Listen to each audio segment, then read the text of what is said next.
All right, Phil. Who do we have here? Yeah. Okay, well, this is Mr. Medicott.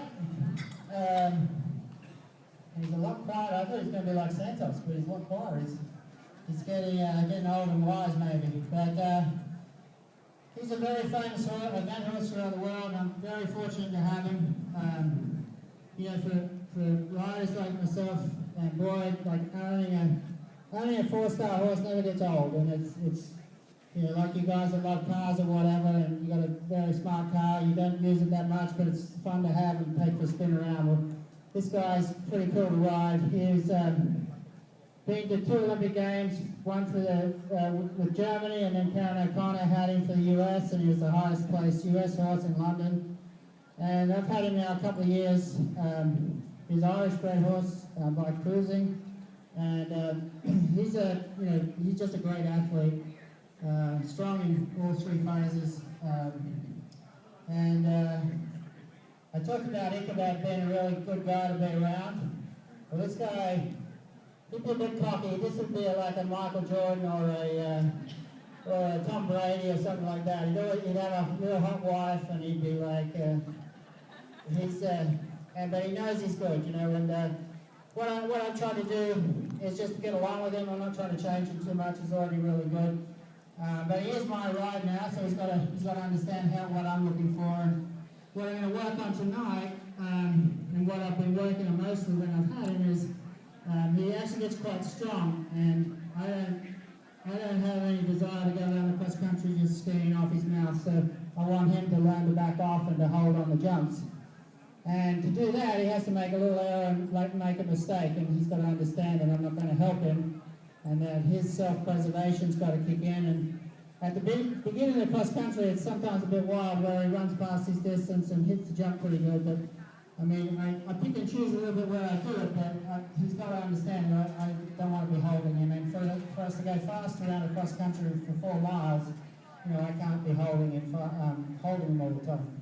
So let me just do a little bit more canter, and then I'm going to play around with getting him to hold on the jump.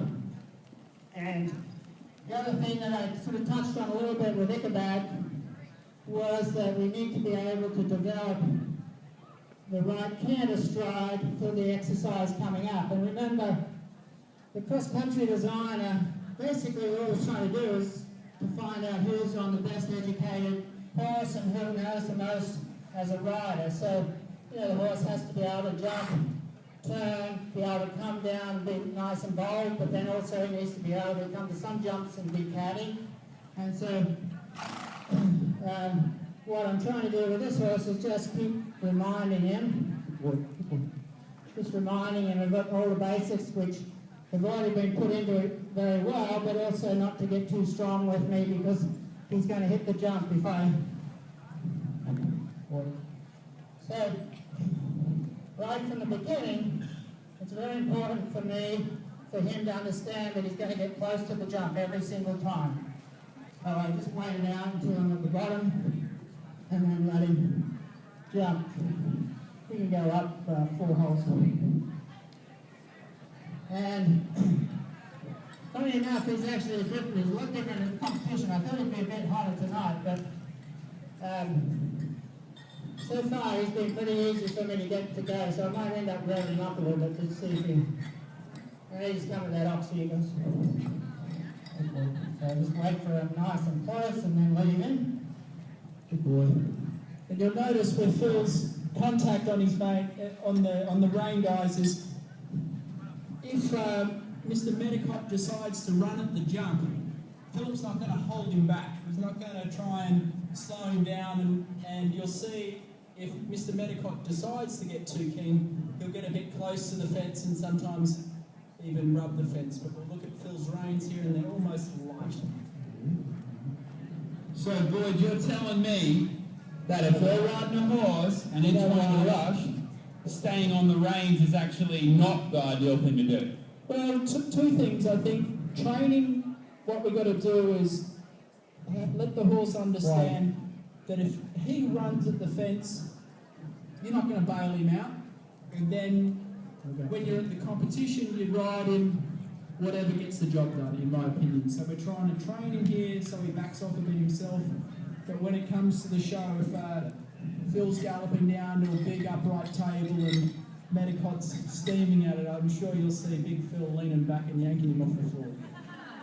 I think the key is, Dom, well, from my point of view, the horse first has to understand the deep distance. So, and over time, you know, the way to teach horses is repetition, just keep repeating it. So over time, he understands that if I get to here and I drop the reins, that doesn't mean go. All that means is that he's still got a hold on the jump. And so, you know, with your young horses, the more that you can teach them to get nice and close, and then get nice and close without holding them, so that they learn to be able to be there on their own.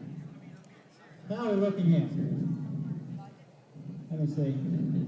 Yeah, I guess it's wide enough. I think that's a very important point these guys have just made, because I would suggest that rushing at jumps is probably the most common complaint from people that are involved in jumping disciplines. I know through clinics and our own videos, Jimmy and I have mentioned videos, the rushing jumps is the most viewed video. So I think this is a really crucial point here, and they're talking about kind of putting the onus back on the horse rather than trying to control it with big bits and water skiing to the jumps. I thought that was quite interesting. Yes, and then, so, you know, in the beginning, when you first start your horse up, you can help them and hold them and teach them, but ultimately, by the time you finish jumping or you finish your ride, that horse should be holding on the jump on its own, basically. So I'm going to mix up the ride here a little bit, so that we just go through the motions with Cave. So we're going to just have a nice ride. He hasn't done this rock one yet, so.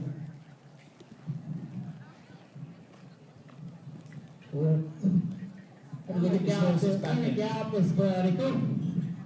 Good boy. Good boy. Good boy. Good boy. Boy. And then I'm going to gallop that wide opposite because I'm a bit scared of it actually. Good boy. Good boy. You can see now that Philip's starting to gallop a bit. Mr. Medicott's personality's changed a bit. You know, all of a sudden he's a bit buzzed up. Now we're going to test his training, boy, and I'm going to make him ag, just like I did with Ichabod. And he's going to stay here, and I'm not going to let him move. I'm going to just stay strong and wait, and wait, and wait, wait. Good man. Very good. And like the idea of doing that one too. So, you've got to have, you know, and the hard thing is, when you're out on cross country and you're galloping at, you know, you have to gallop at average 570 meters a minute, so you're well over that because a lot of them you have to slow up for. So you're you know, well into the 600, 650 meters a minute, and you have to create those different canvas approaches as you need. Good boy. Just got to get used to it. And the other way.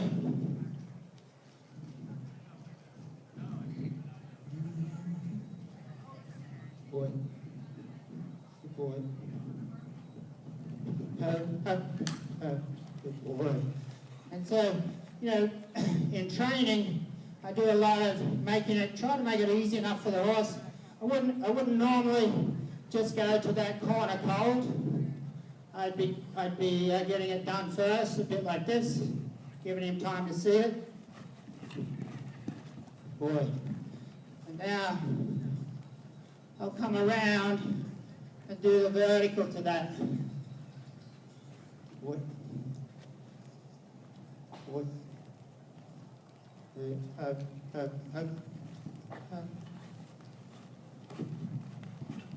Oh yeah, ladies and gentlemen. So, like I said, what you do one way, unfortunately, you got to do it the other way. Get out of the road, boy. Good boy. Up. Head. Oh, you're a good boy. So Phil, how often would you jump this horse? This is an upper level horse. Do you jump him twice, 3 times a week? How much do you jump him? No, he wouldn't even jump once a week, this guy.